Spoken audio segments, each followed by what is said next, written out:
you, but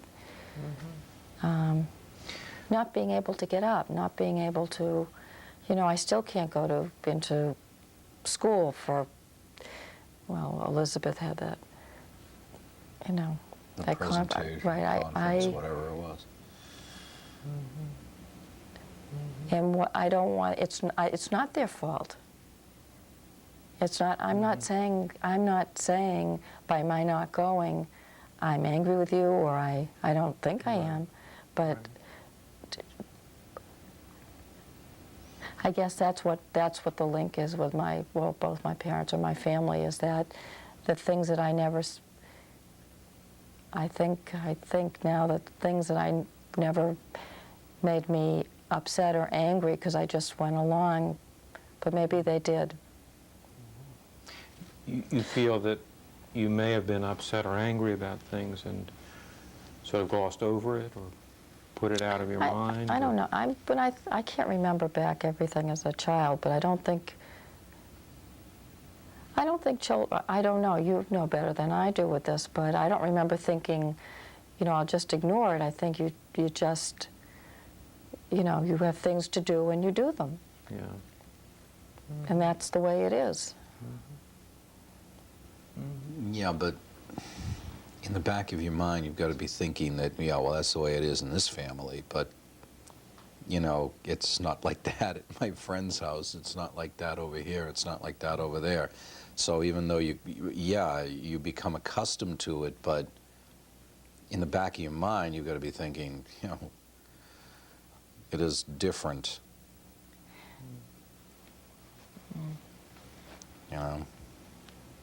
I mean, that's just my opinion. I mean, you become accustomed to it, but you notice that it's not happening. But why didn't it bother me before? Why is it only, a year or whatever it was that? Well, I don't know. And you said yourself, you don't even know if that's the reason. I mean, Does it bother you a lot now? Do you think about how you grew up and what went on with your family? Is that part of what's going on, or is it more just,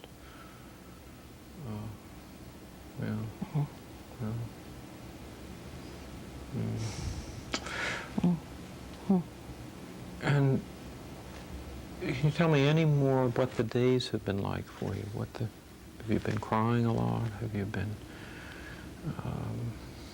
feeling on edge, or like you have a short fuse? Have you just been...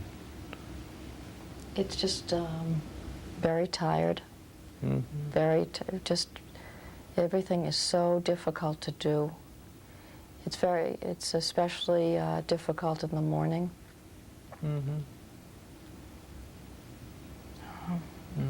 It just seems like a monumental effort to, literally get up in the morning to,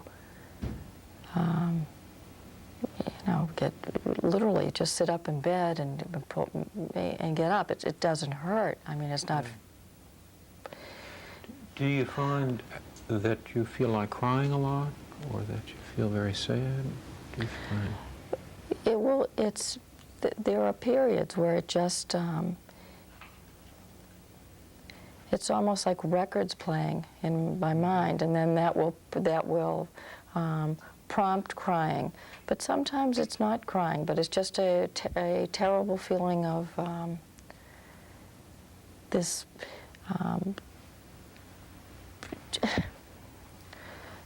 just feeling sad, but not sad like when you, like I can't remember, but I know that I was sad before, but you'd be sad and then it's for something specific that happens and then it goes away. This is like it's all around you sad, and it doesn't ever go away. It doesn't ever, and if it does, it's like a blink. Like I can look at Bob's face, and for that moment, it's like, I guess it's like good for that second, and then it closes up again. Yeah. And did this come to you out of the blue, or were there things that happened with the family or whatever when it was about a year and a half ago that it, Well, I've talked about this, so I'm not sure. It wasn't as if like actually it turned out, thank God that it was all right. I see, we really don't see my father very. You asked before if the children have seen him drunk, and they have not. And frankly, it's not that I saw him often drunk, it's just he would leave. But he got sick, and I made a decision to visit him in the hospital and help care for him. And Bob was very helpful in providing coverage with the kids with dinner, and I thought, this is, you know, what was past is, and but it was exhausting. I mean, you know, if you go to the hospital, it's, and he got out, and some things happened while he was there that just were very upsetting. he came to live with you? Or He didn't come to live No. with us, No. but I visited him every day Yeah, I in the see. hospital, and then I helped.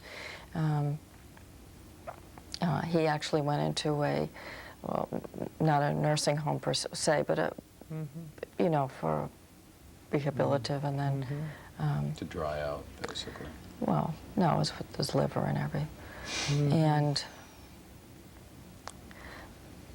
but I heard things that I guess I had not heard before, but it wasn't I was dwelling on them, but then Elizabeth had got quite sick. And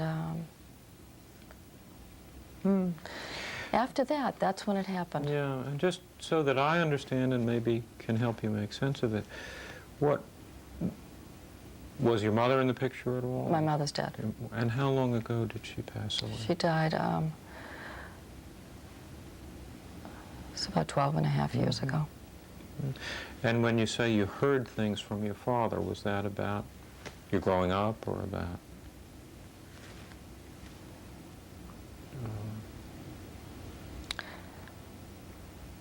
It's really comments about me, which I'd heard before. So I don't know why.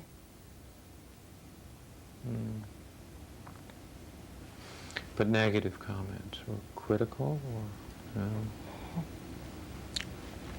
No. And then in Well, this, she was visiting him in the hospital and taking care of him. Right. Yeah. and also in all this, Elizabeth got sick. Right. What was that? It was a,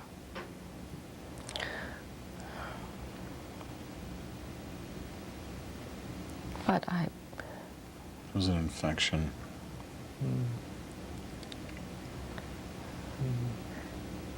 Kind of laid her up for a while.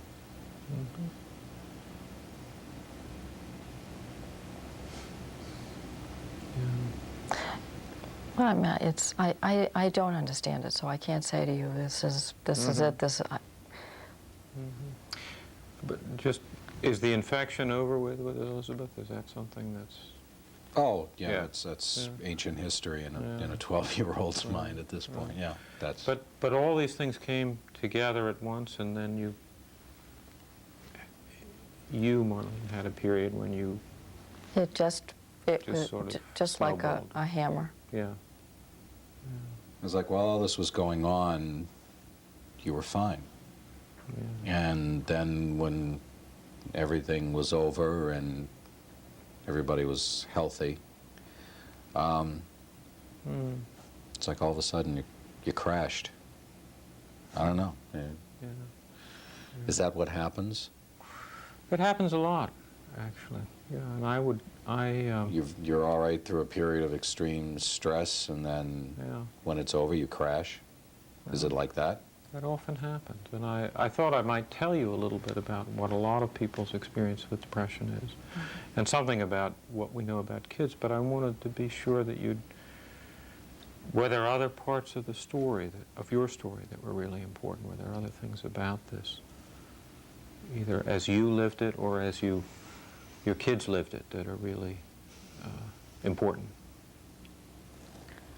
I think what's really important is this tremendous change. Yeah. I think that's I think that's what's most important. And up until that time, you all both would have and did say that there were many good times and the kids were doing well and I everything mean, it was, yeah. we were on cruise control. Yeah. Yeah. That's, And Yeah, I had postpartum, I was going to ask you, had But- you ever had anything like this before? but you know, that's expected. I mean, Yeah. that, And not before that, not before having kids or anything like that. Yeah. Well, let me tell you a little bit about what we understand about depressions and also about the experience of kids. But let me do that sort of, we'll see how it does or doesn't make sense in your own experience. But I've also talked with your doctor and thought about this. And one of the things that I want to emphasize is that we believe depression is a biological illness with an underlying biological rearrangement of the way the body functions. That's part of the analogy that I was using with a heart attack. And yet we believe people's experience of it is often very different. And their experience of it is either that there's no cause or it comes out of the blue. And it's often overwhelming and inexplicable or doesn't make any sense. Now, I think it tends over time to get somewhat better, and it tends to get a lot better with treatment. That's why I was asking you about that. And I think there are a number of studies that have shown the biological underpinnings, the way sleep gets disturbed, the way certain hormones change, the way even neurotransmitters, or the way certain kinds of energizing nerves are slowed down or deactivated. That sounds very technical, but I think the point is that it really is an illness, a biological illness, and also one that the symptoms of which are interpersonal or interfere with the way one relates to others and the way one feels about oneself. So that part of the depression is feeling very down about oneself, is feeling hopeless, helpless, and like it's very difficult to take any action. it becomes a cat chasing its tail, Yeah. because, you know, I keep feeling I can't,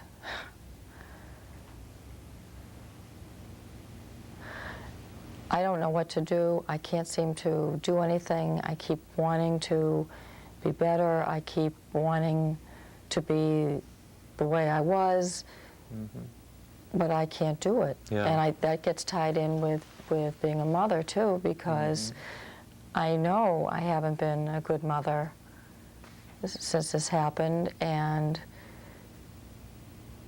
if I'm not a good mother, then, I mean, that's what's most Right. important, and to me. Right. And then, too, whether you were saying with the biological, then that brings up again with the children, is this something that they're going to Right. experience? And can you catch it? Right. I mean, can we catch it to stop Yeah. it? That's what I'm Yeah. trying and to say. let me try to speak to that. And I also, Bob, want to hear your questions. But I think that the experiences you have of feeling the cat chasing its tail or whatever is very much what people feel and what people go through. But it's important to remember that those are not your fault, that you're not to blame for them, that you can't control them by force of will, as we said last time. And that what we know about the causes of depression, if you will, it's often either a situation where many other people in the family have been depressed, and we have the idea that there may be some genetic predisposition. Or, more commonly, people who have experienced losses tend to get depressed, have had a lot of losses. Mentioned your mother dying. I don't know what other losses, but those are the two kinds of experiences that tend to lead to depression. Now, I think that the point about kids, if you will, if you step back from your own children for a moment, which we'll talk about, but kids in general, is that we have studied a lot about children who grow up with families where the parents have been depressed. And I think the positive news is that there are a lot of these kids who grow up and do fine, who never become depressed, and who have a kind of resiliency, and I'll tell you a little bit about what those characteristics are. But we also think that there are many things that can be done to help children. You were talking before about feeling overwhelmed and feeling not knowing what to do, but I think one way to approach that is to say, I can't do everything, but I need to take a few actions. And I think one of those is really trying to help your children with this. So as far as what kinds of things help children, I think there are two things that might be called out there in the world or objective things. One is that the children who tend to do well appear to be connected to other people, have good relationships, relate to others. And you describe your kids as having had good relationships with you, good relationships with friends. And the other is that they tend to be kids who are activists, who do things rather than sit passively by. One of the concerns we have when there's been a parental depression, and concerns that parents have, is that those patterns of activities get disrupted. So the children, instead, or the adolescents, whatever, instead of going out and doing activities at school or whatever, tend to stay home. And we try to help parents That's what's been happening. see that it's possible for children to get back to being outside of the home. I think children often stay home because they feel either that they want to help, or they feel worried that they may have done something, or they just feel the pain and don't want to leave the parent alone. And I think one of the things that a parent can do is have enough, parents together have enough understanding to be able to say to the child, it's okay to leave. It's okay to move on. Well, I've encouraged them, till I'm blue in the face, go out, Right. do something. It's okay to go out tonight. And But and I'm sure that's very helpful, but they may not be able to go until they understand more of what you've gone through as a family, and until on some level they understand that you'll be all right, even if they do go. well, sometimes I wonder if they don't think, how much worse would it be if I weren't here to take care of her or take care of the house, something like that, so I'll just stay here. Well, Without understanding that it's not going to be any better or worse, it's just going to be more of the same, so it's okay. yeah. Go out and have a little bit of a life. Yeah. And I think those are important points. Now, the other thing I wanted to talk about was the other dimensions of the kids that were resilient, that did well, also involved not just things out there in the world, but they involved inner dimensions, which we would call self-understanding.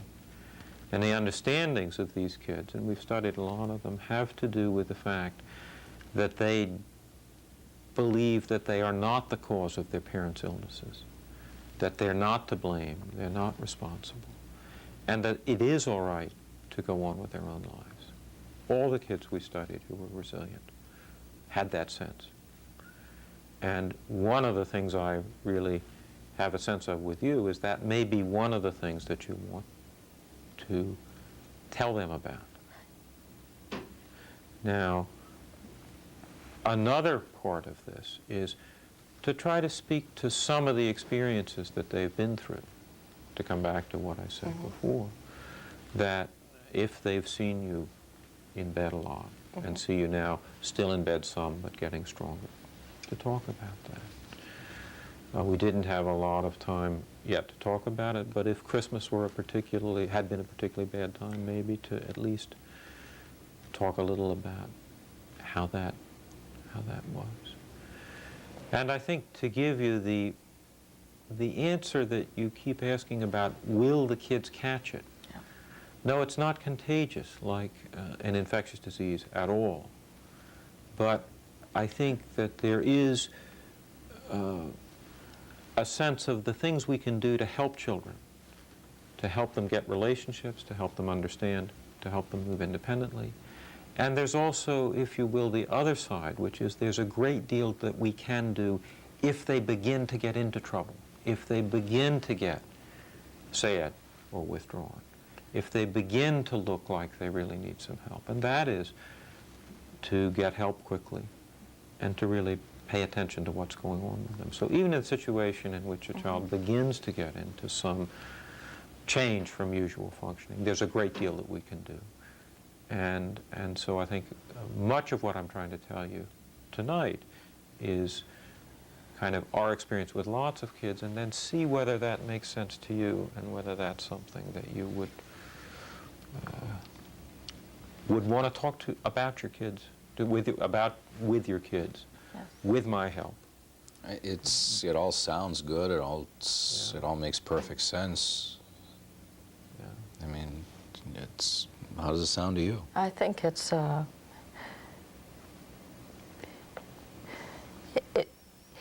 We just need I'm not somebody sure there to help us definitive. broach Yeah. the subject, and Yeah. I mean, everybody knows if, Dad says, come on, I want to talk to you about Right. something, they're not going to Well, listen. I will certainly be there with you. That's what I mean. And We do need that. someone to kind of And do bridge the that gap with you. here. And But I did want to ask you a little bit more about your kids, what they're like individually and what it'll be like for me to talk to them, what your particular, both things you like about them and what particular worries or concerns you have about Jamie and Elizabeth. Elizabeth's 12, going on 30. And not just because of the situation. She's just one of these kids. You look at her and there's, I don't know, there's a wisdom there that kind of can be kind of intimidating sometimes, because she just seems very, very wise. Jamie is, he's friendly, he's outgoing, but he's also at an age where, hey, I can handle it, I can handle it, I can handle it, and inside he's just upside down and inside out about it. But he's going to try not to let it show. And that's where I think you said I the think anger he's- and the frustration. I think he's and very angry with me. He's, you know, You think he's very angry with you, and what leads you to think that? There's and I know he's a teenager. I'm not, totally withdrawn from reality. That's not the case. But I know that he seems outside. It's almost, I worry about Elizabeth because she is too much around, too much doing, too much. And Jamie's exactly the opposite.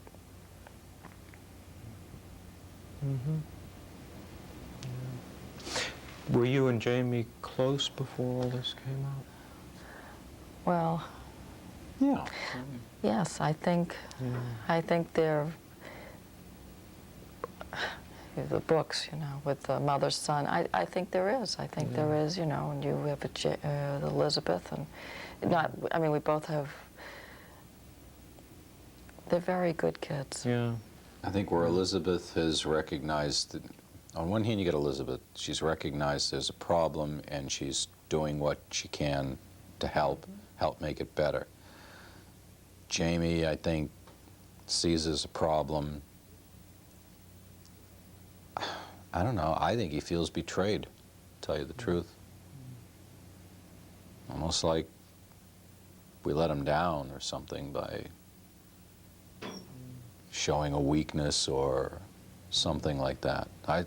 That's my take on it.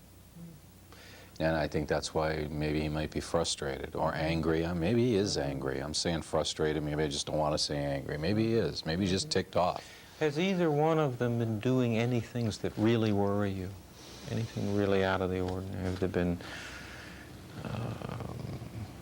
It's like off the wall or something? Well, or have just... they been very angry? Have they been very sad? Has either of them been drinking? Has either of them been... No, none of that. Nothing like that on their own. But where there used to be kind of a friendly banter between them, you know, trading insults in fun. There's an edge to it now. And that scares the hell out of me, to tell you the truth. You know, they used to, I mean, they'd both be maybe, you know, doing the dishes or something, or, you know, doing whatever chore that they were going to do together. And they would horse around, they would, you know, just sort of have fun with it and with each other. And there's an edge there that there never was there before. Because I've had to break up a couple of times. I mean, it wasn't physical or anything, but, you know, it's like, hey, you know, come on. There's brother and sister here. What the hell's going on? I had to break up verbal, you know, it just kind of crossed that that little boundary there where it got starting to get a little ugly. Were you? The only thing is we just, and again, I wish I could do something, but we are not, it doesn't feel like a family anymore. And I don't think it's just, I mean, I know deep down it's not just, you know, every time you read anything, you hear anything, it's always, oh, when they get to the teenage years, that's what happens. But there's something else. Yeah. And so in one sense, one of the things you both would like is to have it be a family again. Yeah. Yeah. And I think that's very important. Since I will be seeing them then next week, what have you told them, or what have you... Well, the first time, because they wanted to know where we went to. And that led to saying, you know, why and what the goal was. And it was a huge commotion and yelling and doors and then I wasn't very good for a couple of days, and I don't know what you said to them, but basically I think it's just that, you know, as I said, they're good kids, and they want it to change too, or they want something to happen too, and so they have agreed to come. See, at first they didn't realize that they were going to have to be a part of this whole thing. And I think as patient as they have been, as tolerant up to this point, I think when the subject was broached, it's like, okay, now we've been really dragged into this full force. Yeah. And why do we have to go? There's nothing wrong with us. They didn't say that in as many words, but it was implied. Yeah. You know, I think they saw this as the kind of thing where you would go and talk to somebody for a while and come back and you'd be all better and everything would be fine. And at first, I think they were just scared. I mean, I think they were. And I think now that where they had been kind